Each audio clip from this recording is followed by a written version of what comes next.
Tangazo. Onkeni olo wisamayo, onkeni olo. Kama wewe ni mgeni jijini Dar es Salaam na hujalipa kiingilio. Kuna kiingilio na watu hamsemi. Baba, nimetoka Shinyanga baba. Nimewasikia wanasema kwamba kuna faini. Ndio hapa kwenye jiji kunatakiwa kiingilio. Baba ni shilingi ngapi kwani baba? 50,000. 50,000. Na tena hiyo. Ongea Kiswahili tuelewane. Baba na tena hiyo kete. Baba nina hela ndogo tu. Una shilingi ngapi? Nimebakiza na hizi za change. Hebu leta kwanza. Naomba leta hizi. Unaomba nini? Hizi ni kiingilio. Kutoka 50,000 mpaka 16,000. Baba sina nauli nyingine naomba. Hiki ni kiingilio.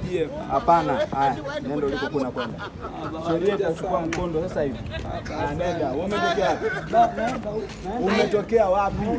Ni huku. Huku. Majinga ndo waliwao.